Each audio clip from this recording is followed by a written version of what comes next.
Plastic surgeons use several surgical techniques to repair problems with the nose. Now, a Beverly Hills plastic surgeon, Payman Simoni, has a new twist to a crooked nose.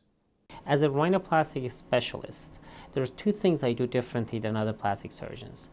And this is one of the problems that a lot of people have when they contemplate rhinoplasty. They ask me, do you break the nose or do you pack the nose? And I always tell them no. In my techniques, I do not break the nose and I do not pack the nose. And I believe those procedures should be antiquated by now. When I do my rhinoplasty, I use very small instruments. Rhinoplasty is one of the most difficult procedures of all plastic surgery procedures. And when you deal with rhinoplasty, you cannot deal with it anywhere else like in the body. That's not the way we have to handle rhinoplasty. It has to be done with a tiny, small instruments because every millimeter matters.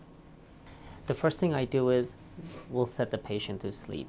And when the patient is asleep, they can't hear anything, they can't feel anything. Then I make small incisions inside the nose and expose those cartilages that cause the nose to have either a bump on the nose or the wide nose or whatever problem with the nose is. We expose those cartilages and I like to shape those cartilages. I do not like to remove cartilages because a lot of surgeons, they cut and remove cartilages inside the nose. Long-term results are bad because nose collapses, they get a pinched nose, they can't breathe. Those cartilages are for a reason. So what I have done is that instead of cutting and removing those cartilages, I shape them. I use the same cartilages that the person has and I shape them so it will be more natural and the function of the nose doesn't change. The recovery is much easier if you don't break the nose, don't pack the nose, and be very gentle with the nose.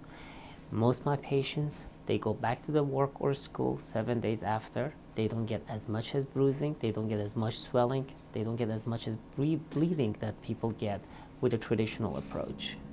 We asked Dr. Simoni for some before and after photos of some of his most recent cases. This is a beautiful woman with a very delicate face. The only thing that I see wrong with her face is the nose, which is bigger for her face. It's kind of throw off her balance in her facial features. So what I did for her is that I pushed the nose back into her face, relaxed it back, took the hump down, and that was it. She became absolutely gorgeous. This is a woman that has a nose that we call the droopy nose. Means that the nose looks like it's falling down and create a hook.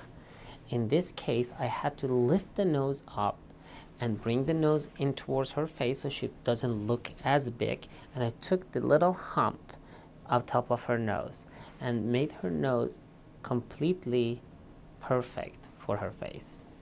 I had a patient by name of Alex. She came to me, she had 2 rhinoplasties on her nose. She had a completely crooked nose by the end of the 2nd rhinoplasty when she presented to me. He was the first doctor that I felt really confident. Like some of them were too eager to fix it, some were scared because it was the 3rd time, and he was the first time that someone was patient. And he had some hesitations, but there was confidence there. So I felt really good, and it was the best thing I ever did. It's very important for patients to know that most plastic surgeons, they use their artistic judgment in their work. And that's the easiest thing for patients to examine. They look at the doctor's before and after picture and to see if they agree with his artistic judgment. Always check the doctor's before and after pictures. If you don't agree with his artistic judgment, that's not the doctor for you. You're watching the American Health Journal, the show that brings you the latest information on prevention, diagnosis, treatment, and research from doctors right here in Southern California. Watch the American Health Journal each week on KOCE.